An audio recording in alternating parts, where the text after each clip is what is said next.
Exilados. Exilados é uma série que a gente quer fazer, mas diferente das outras. Normalmente a gente estava fazendo temas mensais. Dessa vez a gente não vai trabalhar com um tema mensal. É um grande desafio para mim, especialmente, porque eu quero expor a primeira carta de Pedro toda. Eu quero que a gente pare, não sei quantos domingos isso vai durar, mas eu quero que a gente estude toda a carta do apóstolo Pedro. Por isso a gente vai chamar essa série de Exilados. Eu espero que pelo menos até dezembro, nós estamos em outubro, no mínimo até dezembro, a gente vai conversar sobre uma igreja no exílio.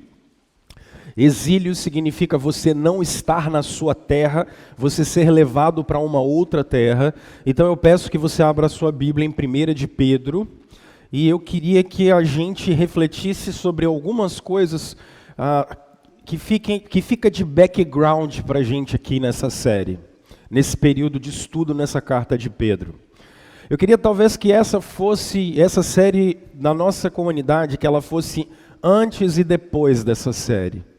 Todas as vezes que a Igreja de Jesus se debruça sobre as Escrituras de uma maneira mais sistemática, de uma maneira mais profunda, muitas mudanças acontecem. E eu espero que a gente saia desse período de estudo com um avivamento no coração mais presente, com uma sede de Jesus mais presente, com a contemplação da glória de Deus de uma maneira mais presente, com o compromisso no coração de glorificar o Senhor aonde a gente estiver.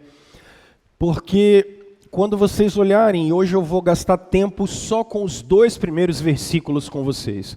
Nós vamos estudar os 5 capítulos, é uma longa caminhada pela frente. Vamos tocar assuntos diversos, vamos falar de família, vamos falar de sociedade, a gente vai falar de muita coisa. E não é à toa, não é à toa, não é à toa.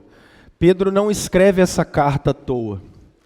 E eu queria que você abrisse 1 de Pedro, capítulo 1, nós vamos ler só os 2 primeiros versículos, e a minha exposição hoje vem aqui, exatamente porque essa carta é uma carta para os eleitos de Deus. E é isso que o Pedro diz, é uma carta para os eleitos de Deus. E olha o que ele diz: Pedro, apóstolo de Jesus Cristo, aos eleitos de Deus, peregrinos dispersos no Ponto, na Galácia, na Capadócia, na província da Ásia e na Bitínia. Agora o Pedro vai usar um recurso retórico aqui, muito utilizado dentro da narrativa e das narrativas bíblicas. Porque Pedro vai usar a mesma expressão, porque agora ele não vai usar eleitos, mas ele vai falar escolhidos de acordo com o pré-conhecimento. Alguns que estão com a revista aí atualizada, ela está dizendo com a presciência, com conhecimento prévio, a NTLH tá. A revista corrigida também está pré-conhecimento.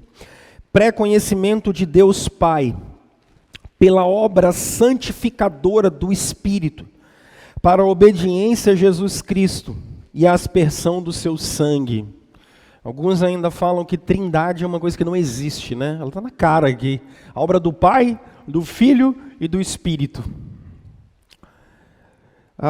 Graça e paz lhes sejam multiplicadas. Vamos orar?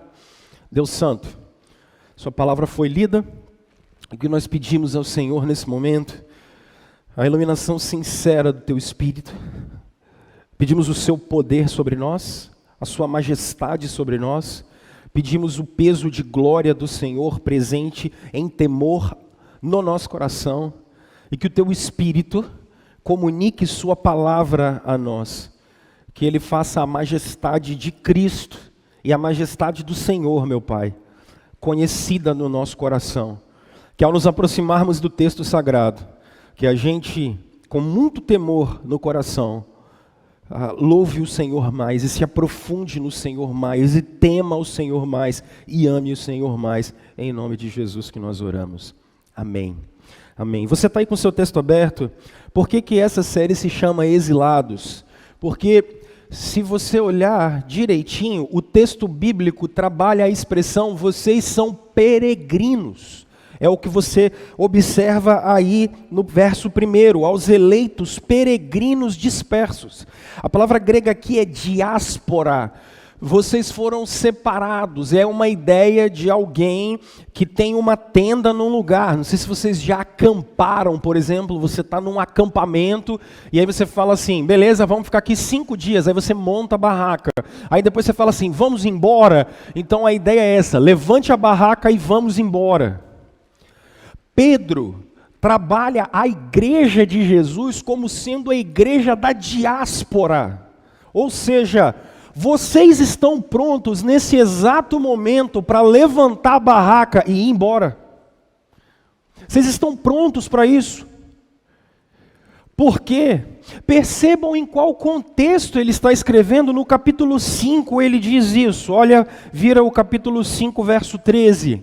Qual é a realidade que Pedro está vivendo? E esses irmãos, essa carta possivelmente vai ser escrita no ano 64 da era cristã. Olha a realidade que eles estão vivendo.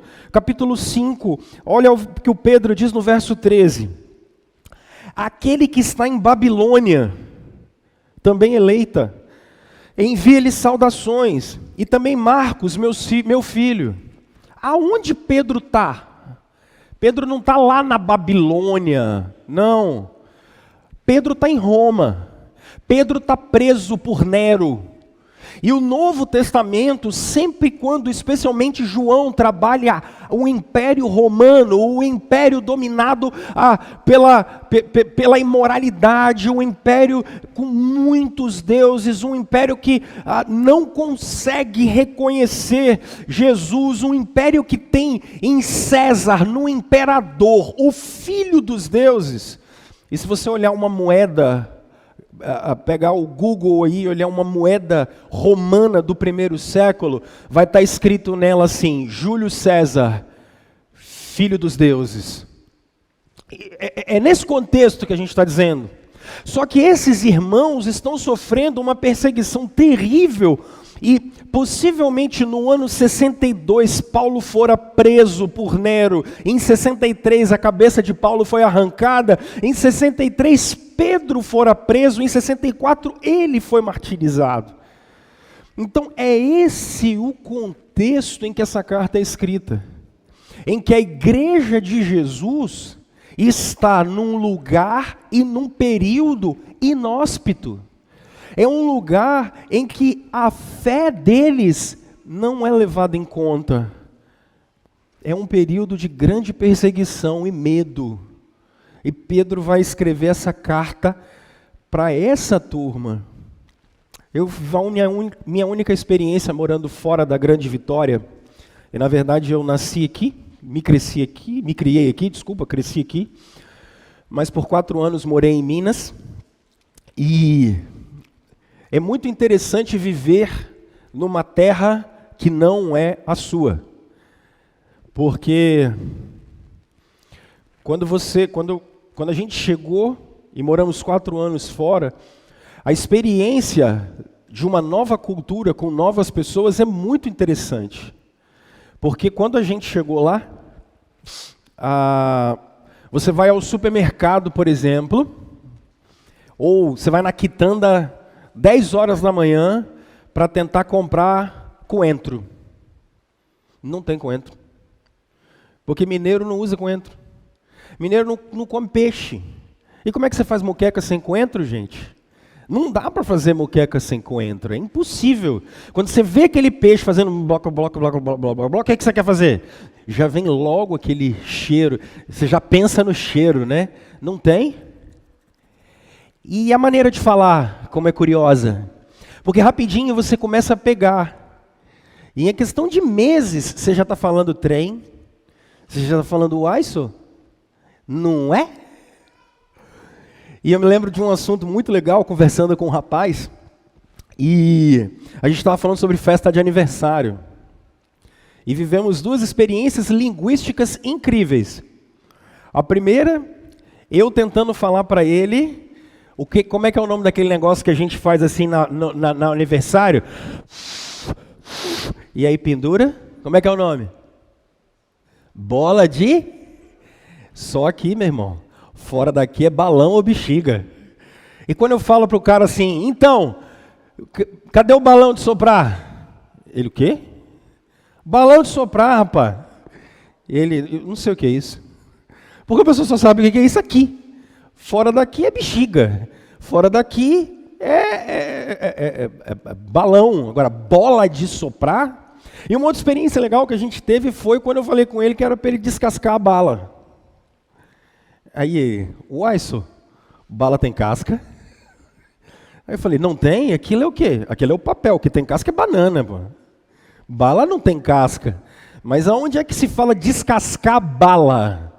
Capixaba que fala. Não é nenhum se fala descascar bala. Bala você tira o papel fora daqui, mas aqui você descasca ela. E o que significa isso? Você começa a ter uma aculturação, você começa a virar do lugar, você começa a falar como eles, comer como eles, aí você volta. E uma experiência boa também, que serve para os capixabas, é que o povo ruim de receber os outros como capixaba. Rapaz, pensa numa turma que dá informação errada. Pensa num povo que não abre a sua casa para nada, não recebe ninguém. Nós capixabas, nós somos horrorosos para receber as pessoas. Gente, Minas está ali do lado, a gente tinha que aprender tanto com o mineiro, que quando você volta, aí você volta achando que você vai tomar café e comer pão de queijo na casa do pessoal. Mas não tem isso aqui, isso era lá. Quando Pedro escreve essa mensagem, ele está falando de um povo que foi invadido a tal ponto pela obra de Deus, pela cultura dos céus. Esse povo, percebe, a obra foi de escolha do Pai, de santificação do Espírito, aspersão do sangue de Jesus. A igreja é um povo diferenciado nessa terra. O nosso governo e o governo da igreja não é o mesmo governo do mundo. Vocês já pararam para pensar nisso? Porque o nosso governo não é o governo de César. Nosso governo não é o governo municipal, estadual, federal, ainda que nessa carta o Pedro vai mandar eles respeitarem o imperador, ainda que eles estejam debaixo de uma grande perseguição. Mas o nosso governador é Jesus Cristo. É isso que ele vai falar.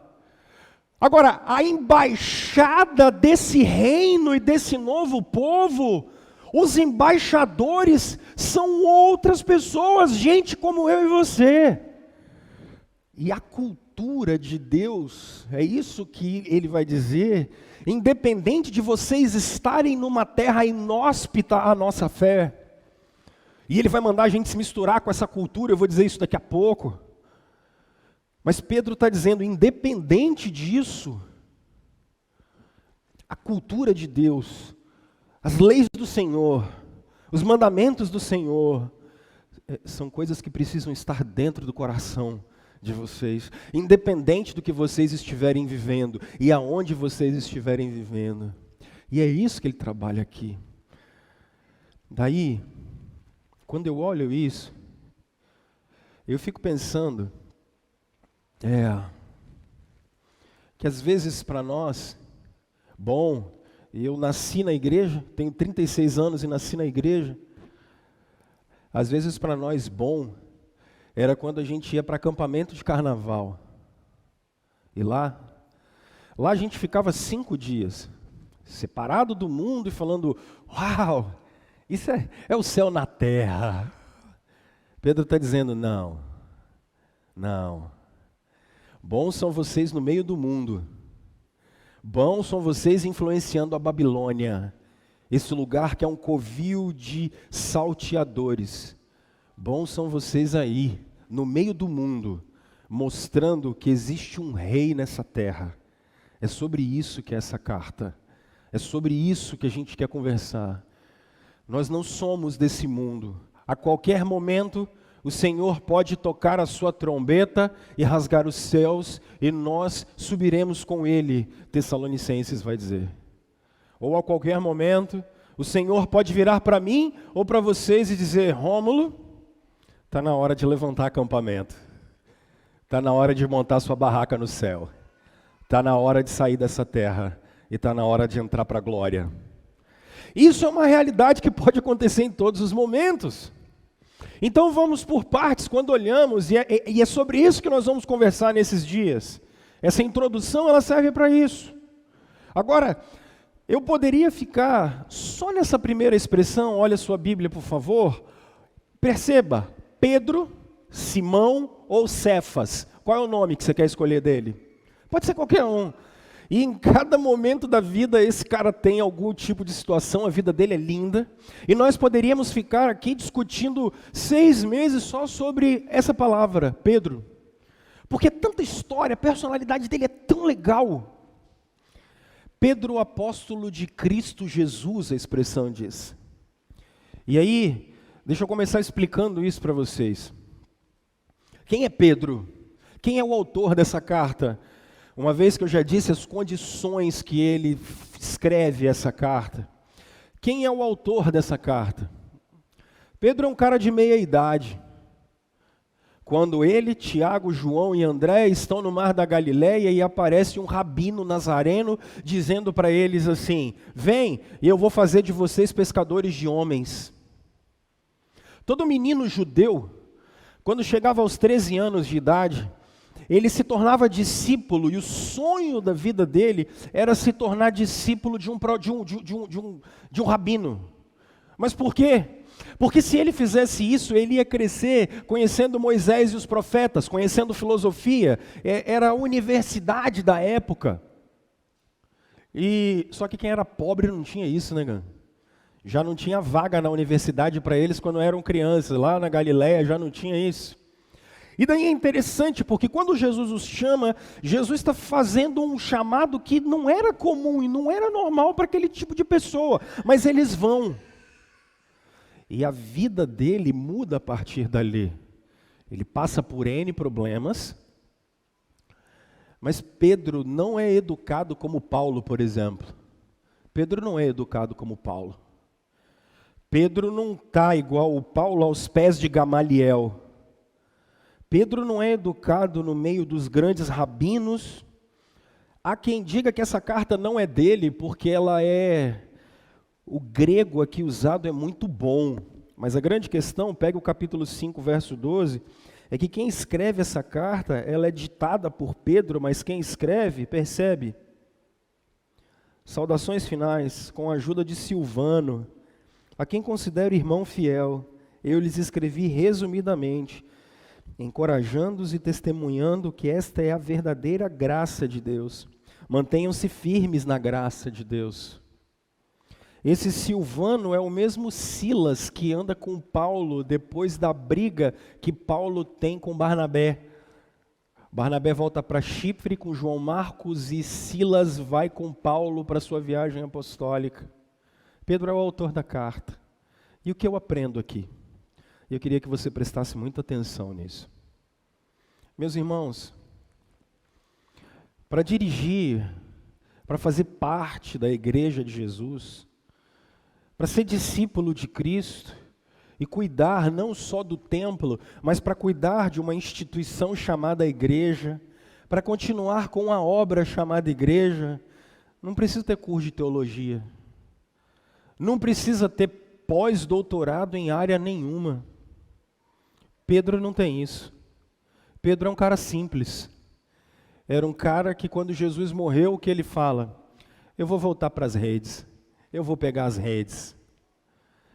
Porque para fazer a obra de Jesus, o que precisa é ter um encontro genuíno com Jesus.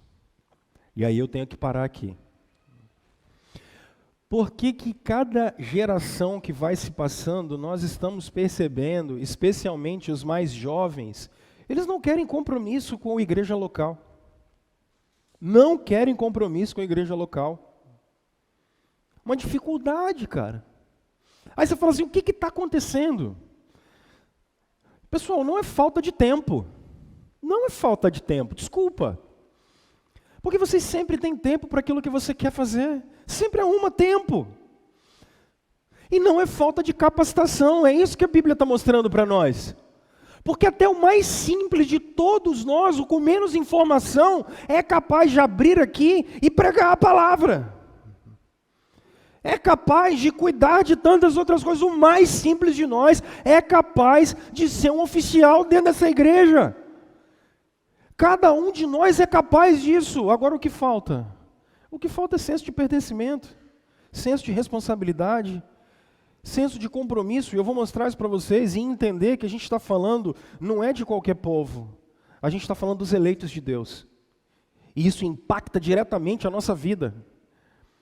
Para servir ao Senhor, não precisa ter 25 MBAs, 4 mestrados profissionais.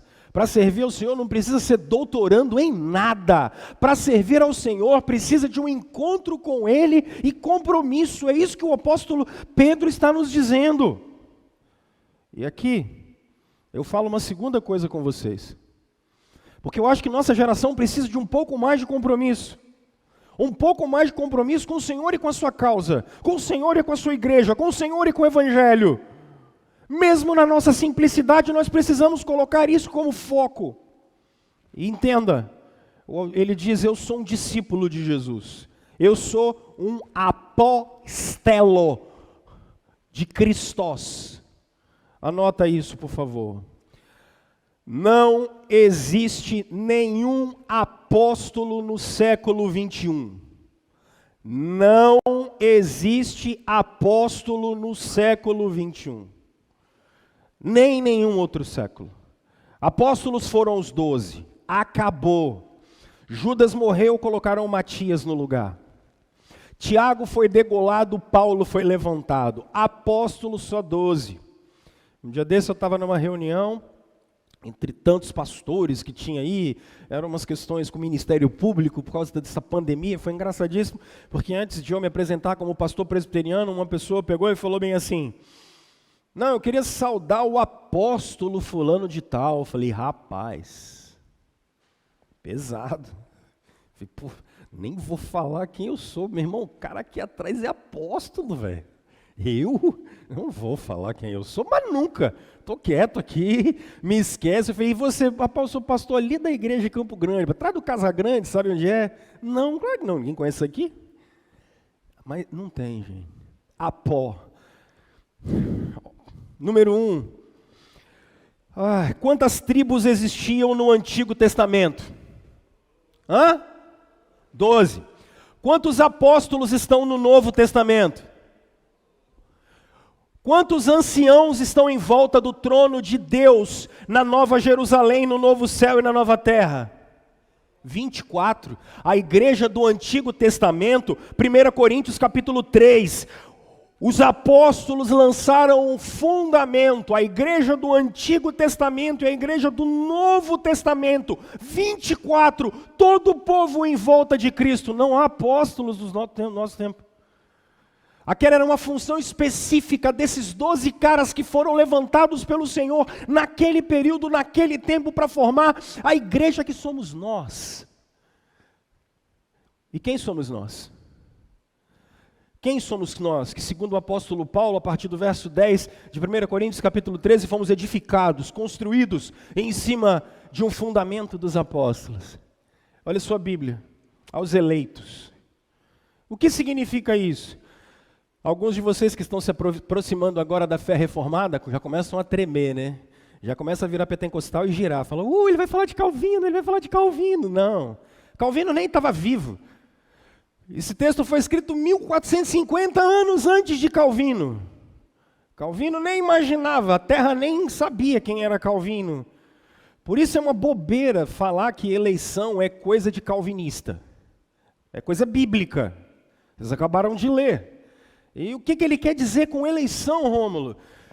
Primeiro, nunca confunda predestinação com eleição. Não é a mesma coisa.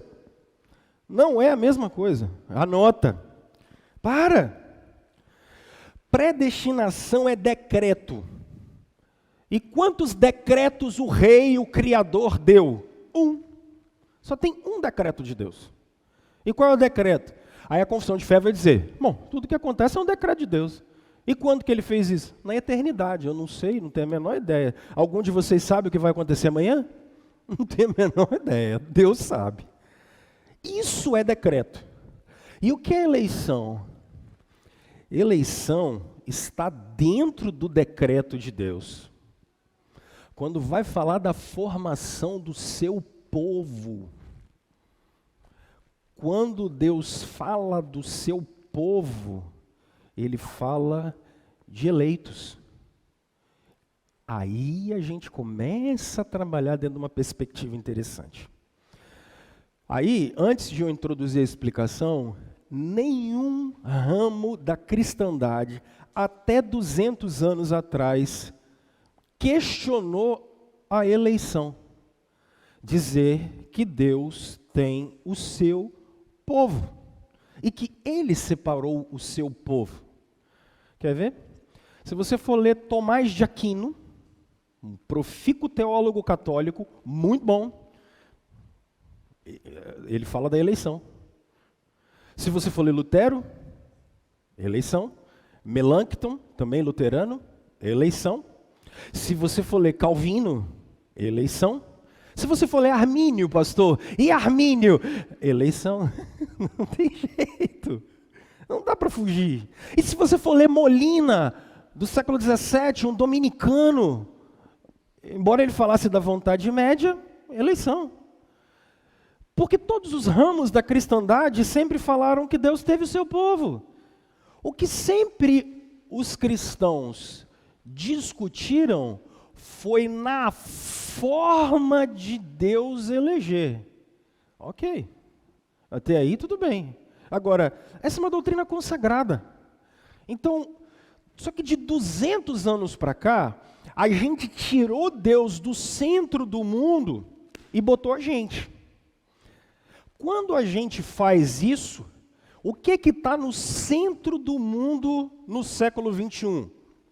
Essa semana eu descobri e me senti lisonjeado, porque eu não sabia, que um grande cantor, falando assim, né, até parece que é grande, um grande cantor da música sertaneja universitária brasileira, olha, é isso, né?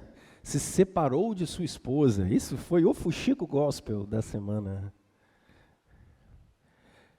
Mas brincadeiras à parte, o que me chamou a atenção dentro dessa reportagem que as pessoas ficaram... Eu fiquei sabendo por causa das minhas filhas, né?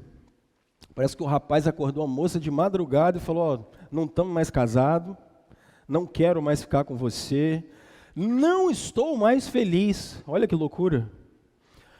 Porque de 200 anos para cá, o que é que está no centro do nosso pensamento? Vontade, felicidade e prazer. Então, é inadmissível no século 21 Deus ir contra a minha vontade, e eu vou falar com vocês semana que vem que Deus nunca mexeu na vontade de vocês.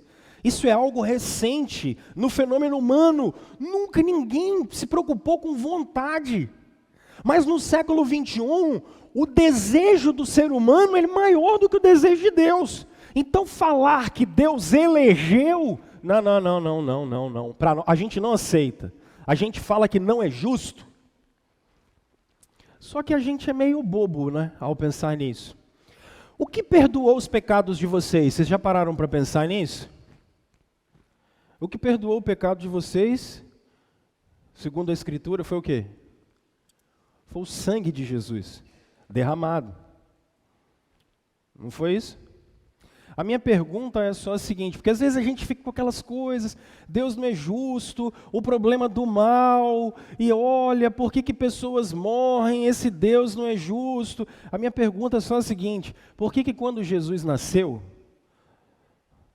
Deus não foi lá e mandou logo um anjo e cortou a cabeça dele, e esse sangue era logo derramado e resolveu o problema? Não era o sangue que perdoava?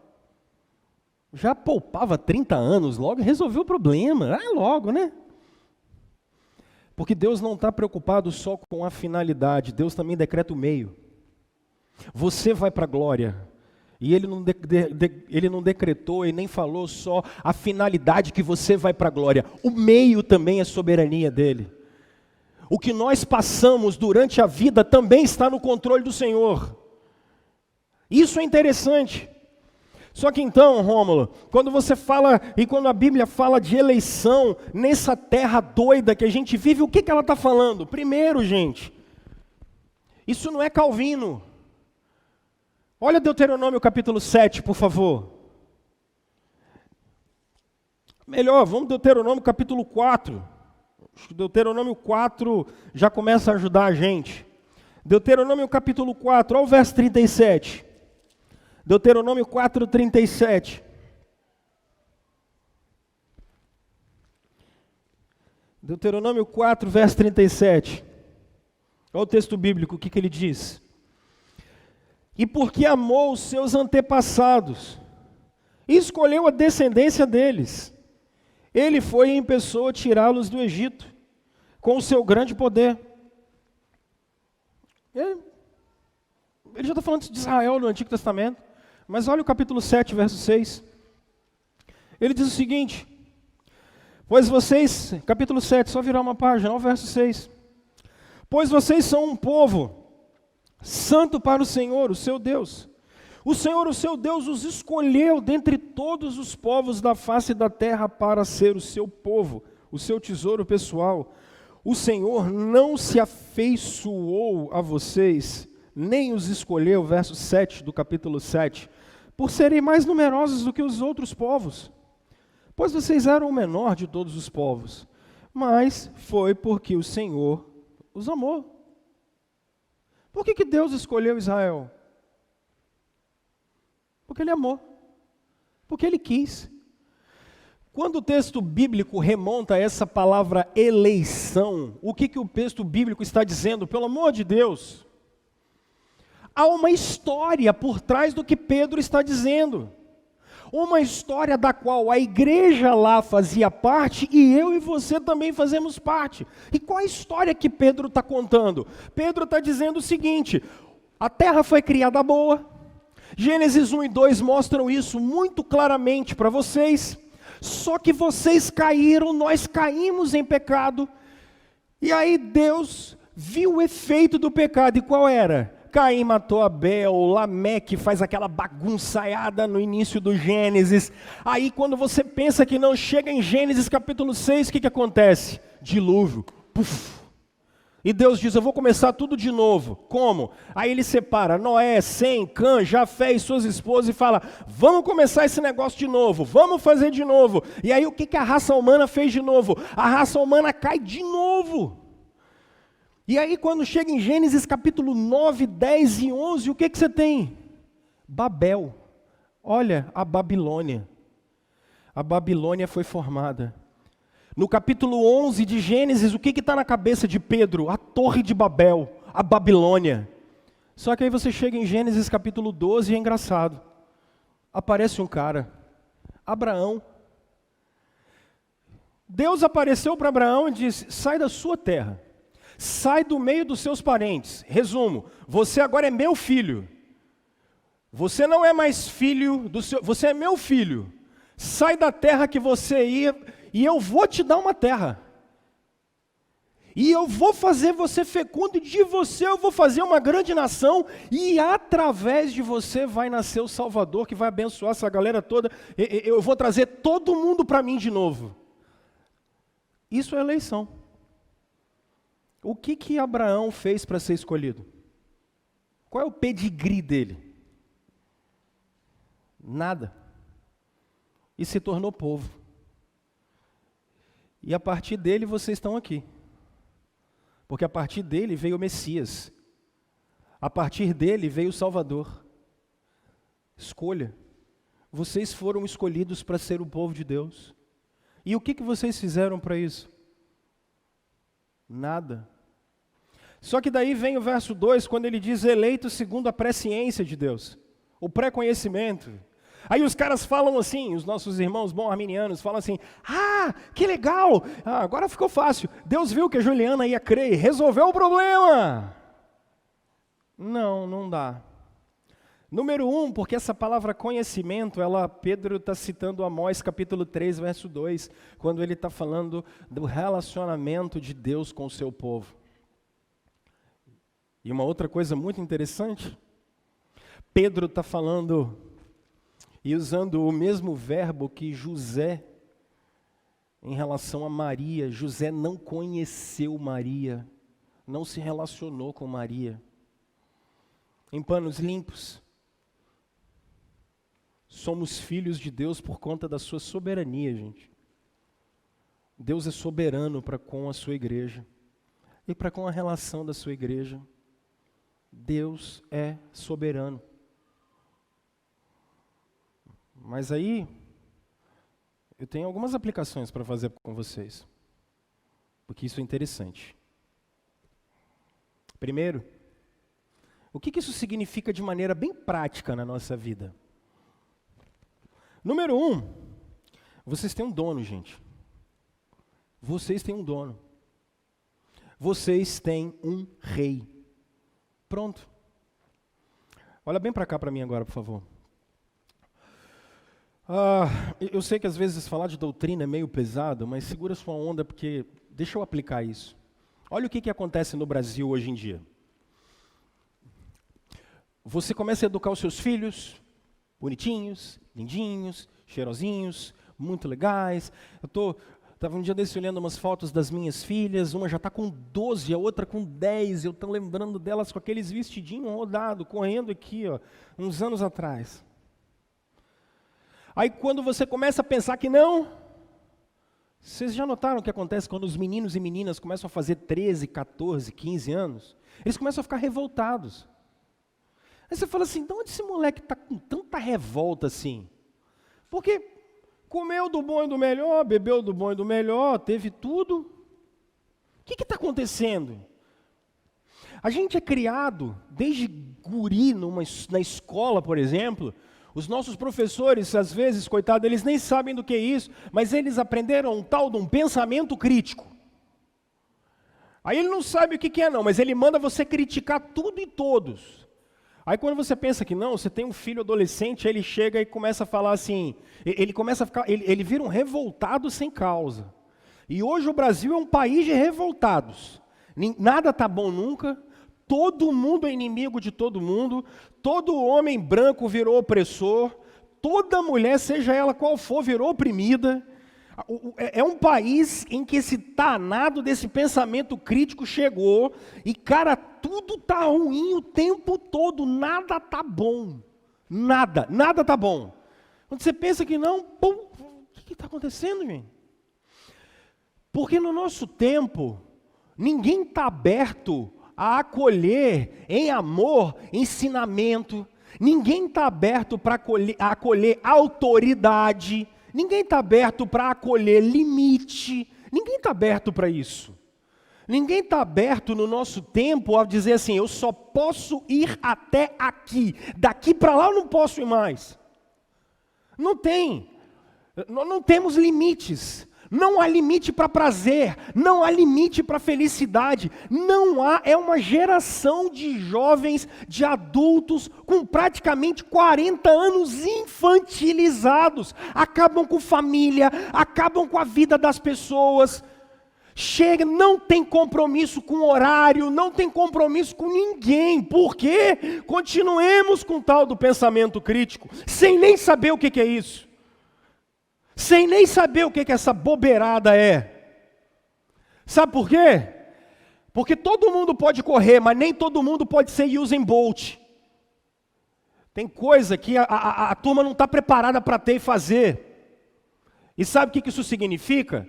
Significa que a gente não consegue entender que temos um dono. Seres humanos têm um dono.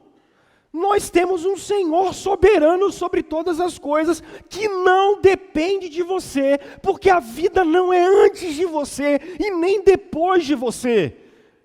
Porque a vida vai continuar quando você morrer, e ela já existia antes de você estar aqui. Você tem um dono, a igreja tem um dono. Quando estamos falando de eleição, estamos falando que a nossa vida não é nossa. Jesus é o Senhor da história. Ele entrou na história para que a vontade de Deus seja feita assim na terra como é no céu. Ele é o rei do universo. Nós temos um Deus. Isso que eleição significa?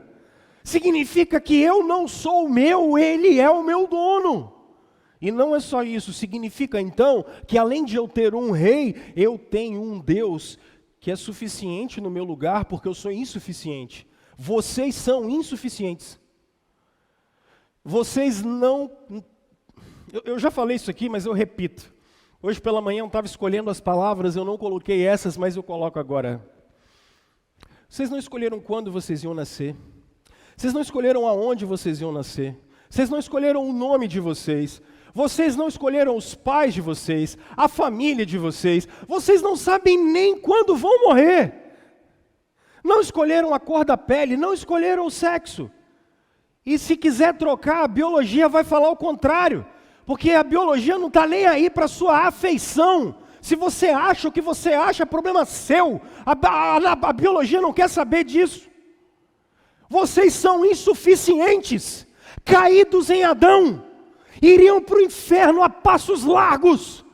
O fogo do inferno, e vocês morreriam abraçados com Satanás. E não ache que ele tem um tridente e governa no inferno, porque Satanás, junto com o anticristo, o falso profeta e as bestas, vão ser os primeiros a adentrarem o lago de fogo e enxofre, aonde Jesus também reinará. E todos os seres humanos caminhavam para lá. Somos insuficientes, mas a graça de Deus nos alcançou. Sem termos feito nada por isso, o Senhor resolveu ir ao nosso encontro, o Senhor resolveu ir ao nosso favor, Ele resolveu, como o texto bíblico diz, nos amar. Por ter feito o que, Rômulo? Nada, nada, uma obra absurdamente da graça de Deus, e só. Uma obra da graça de Deus. Mas isso nos leva, meus irmãos, a uma outra implicação grandiosíssima, porque eleição significa, em muitas ocasiões, sofrimento. Sofrimento. Quando vocês olham todo o processo de construção da história, o povo de Deus sempre passou por grandes sofrimentos, sofrimento, sempre, na contracultura, sempre, contra a estrutura de um mundo vigente, sempre. Homens de Deus sempre passaram por grandes dificuldades. Por isso, se vocês vêm aqui hoje, a primeira vez, algumas pessoas... Você não vai sair daqui nunca com eu dizendo para você é só vitória, só vitória, só vitória. Procure o seu coach. Procure seu coach, ele vai dizer para você o que fazer. Isso não existe. Se você chorar, pode vir aqui, que a gente vai te abraçar. Porque você vai chorar. No mundo vocês vão ter aflição. Pastor, eu vou fazer um voto com Deus e eu vou ficar rico. Não sei, aqui não. Se você trabalhar, pode até ser. Se vira, nego velho, não sei. Esse triunfalismo não casa com a eleição. Não casa. A eleição, em muitas ocasiões, é para perseguição. Olha que doideira. Esse mesmo cara que vocês estão vendo, que está falando aqui, ele foi crucificado de cabeça para baixo. Às vezes seguir a Jesus, e é para tomar a cruz, é porque vamos sofrer. Mas tem uma outra coisa que a eleição traz para nós. Responsabilidade. Responsabilidade. Se às vezes ela implica em sofrimento, se implica num relacionamento com Deus, se implica que temos um dono, se implica em que nós temos uma responsabilidade. Na semana que vem eu vou trabalhar o final desse versículo e o verso 3 e 4. Mas o que eu quero que vocês percebam é uma coisa muito curiosa. Quando eu cheguei na igreja presbiteriana, há muitos anos, os que são mais velhos sabem disso. Antigamente, se você chegava numa igreja presbiteriana, o pessoal falava bem assim, graça e paz. Graça e paz. Até hoje, às vezes eu vou pregar em algumas igrejas, o pessoal faz isso ainda. Graça e paz. E o Pedro termina o verso 2 dizendo, graça e paz vos sejam multiplicadas. O que isso significa dentro desse contexto de ser igreja? O que é graça? Vocês foram enchidos por um amor que vocês não merecem. Vocês foram cuidados por um Deus do qual vocês não são dignos e jamais seriam dignos.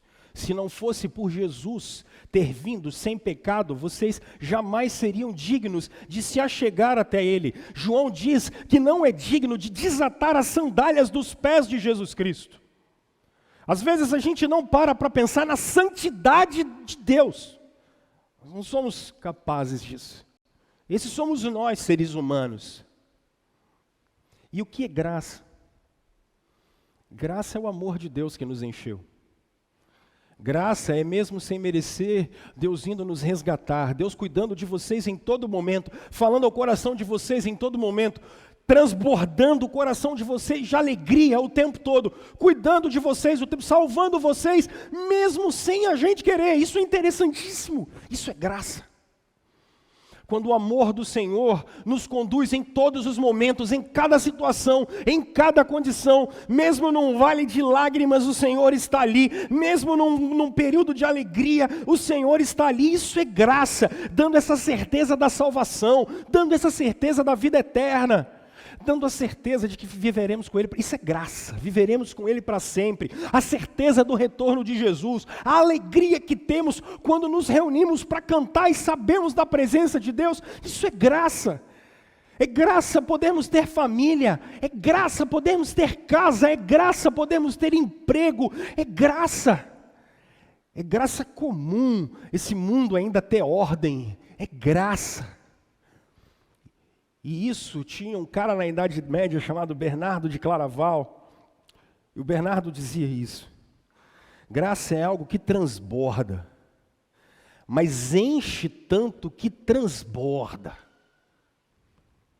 E aí vem um outro conceito que Pedro fala: paz. Graça e paz. Só que quando a gente fala a palavra paz, a gente já pensa em pacifismo. Porque a gente está tão perto dessa ideia de nova era que a gente acha que é soltar pombinha e cantar Imagine. A gente acha que paz é isso. Paz é meio que concurso de Miss Universo. Você lembra? O que é preciso para ser Miss Universo? Lutar pela paz mundial. Aí a gente acha que paz é isso. Que conceito vazio. Paz na Escritura, para o povo judeu, para um hebreu, paz é a palavra shalom. E shalom não tem nada a ver com esse... Tem um monte de judeu aí, de Araque, em Cariacica, que chega nessas igrejas judaico-messiânicas, sei lá o que é isso, e os caras ficam com esse negócio de shalom para cá, shalom para lá, acho que os caras não sabem nem o que é isso. Sabe o que é shalom? Shalom é justiça social. Shalom é justiça generosa. Shalom para um judeu, se eu chegasse para a Verinha e falasse assim: Verinha, shalom, eu queria dizer para a Verinha assim, que tudo aquilo que Deus me deu, que Ele dê para você também. Isso é shalom. Quando Jeremias diz, trabalhem pelo shalom da Babilônia, Jeremias está dizendo assim, trabalhem pela prosperidade de todos, trabalhem pelo bem comum de todos, trabalhem pela paz de todos, trabalhem pela harmonia da cidade. Olha como Pedro começa a carta dele. Pedro está dizendo assim: não adianta vocês saírem daqui e virar monge zen budista. A fé cristã não é sobre isso. Não adianta você sair daqui e ficar fazendo retiro espiritual e falar, agora nós não moramos mais no mundo, nós não estamos mais no mundo e nós não vamos ficar mais no mundo. Fujam do mundo, irmãos. Para. A fé cristã não é essa. Isso pode ser budismo, shintoísmo, para botar você lá isolado. A fé cristã não é sobre isso. Porque a missão de Jesus é trazer o reino. E que significa isso, pessoal? Vocês foram cheios para encher uma terra. Isso é eleição. Eu vou terminar agora e eu quero, olha bem para mim, por favor. Pessoal, eu estava contando hoje pela manhã de uma experiência que vivi ontem. Fui ao supermercado, comprei alguns itens. Eu falei hoje pela manhã que eram 6, mas refletindo eu comprei 8 itens. 4 e 4. Quando a moça do caixa passou os 8 itens, ela passou 4, na verdade ela passou 1, multiplicou por 4, aí ela passou um só de uma vez e não cobrou os outros 3. Aí ela olhou para mim, no caso ela cobrou só 5 itens, ao invés de 8. O que era para dar R$30, estava dando 14. Quando ela falou assim, senhor, R$14, e já era tarde, aí eu falei, cara, tadinha, a moça está cansada. Mas juro para vocês que eu não pensei em hora nenhuma, eu falei assim, putz, vou me dar bem, né? Eu fiquei com dó dela. Aí eu falei, moça, tá errado. Aí a moça falou para mim assim, o que está errado, tadinha, já assustada. Daí eu falei para ela, olha, eu estou olhando aqui, você não cobrou 3 itens. Tem 3 itens que você não cobrou. E como eu já vinha pregar hoje, eu fiquei pensando o seguinte, gente. Às vezes vira notícia, quando alguém encontra uma carteira com R$1.000 e devolve, aí o Balanço Geral faz uma reportagem. Para nós, o normal é se alguém cometer um erro, você não tem nem que pensar. Não é se eu vou me dar bem ou não. Porque a nossa pátria não é essa. A nossa cultura não é essa. A nossa cultura é a de Jesus. Não tem isso.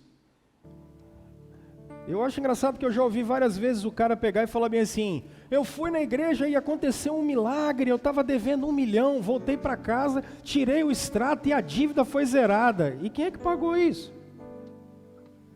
Que milagre é esse? Quem ficou com essa dívida? Isso não é a cultura de Jesus. Isso não é a cultura de Jesus. Eleitos para transbordar a paz no mundo, transbordar a justiça do reino no mundo. Então, nós vamos terminar a nossa reflexão, porque normal é quando os nossos filhos crescem, e eles vão para a escola, e vão para a universidade, e quando eles voltam de lá não desconfiando se Jesus é Deus ou não. Mas eles voltam de lá tendo influenciado a universidade, influenciado a pós-graduação, o doutorado, o mestrado, e eles viraram os chefes do departamento, porque eles começaram a entender que não existe matemática, português, engenharia, arquitetura, não existe medicina sem Jesus. Mas hoje, e é por isso que eu quero gastar meses conversando com vocês, e essa é a primeira delas. Hoje a gente morre de medo e fala meio assim, será que ele vai voltar de lá crente? Ei, o rei é Jesus. Não existe 1 centímetro cúbico desse universo que ele não é o rei.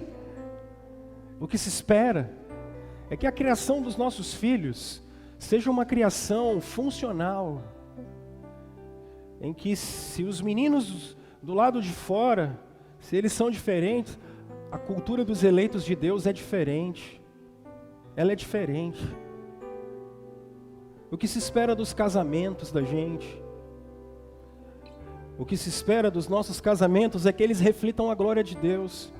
Porque casar é a relação que Jesus tem com a sua noiva, a igreja. Então o que se espera é que os casamentos dos crentes seja diferente, porque eles são a noiva de Cristo, e eu tenho a minha esposa, que ela é a minha eterna noiva, e o meu relacionamento com ela é diferente, porque ele não é guiado pela Babilônia, ele é guiado pela cultura dos céus. Porque a minha maneira de fazer negócios é a maneira dos céus, porque eu sou um peregrino aqui. É isso que o Pedro está dizendo. Pastor, tem Covid-19. Pode ser que a gente tenha que levantar a nossa tenda e a gente vá se encontrar com o rei. Mas ele vai cuidar do seu povo, e ele cuidou, e ele vai conduzir a história em graça. E vocês foram chamados para compartilhar a graça e a paz que vocês receberam. Existe um mundo aí do lado de fora, gente, que ele está precisando de gente como vocês, da oração de vocês, da influência de vocês. Ele está precisando da luz de Jesus que está em vocês, para orar com as pessoas, para cuidar das pessoas, para aconselhá-las, para dar uma palavra de afeto, de carinho, de sustento. A Babilônia consome, mas o Rei Jesus nos traz para iluminar uma terra que precisa da graça dele. Nós somos eleitos para iluminarmos o mundo com a graça de Deus.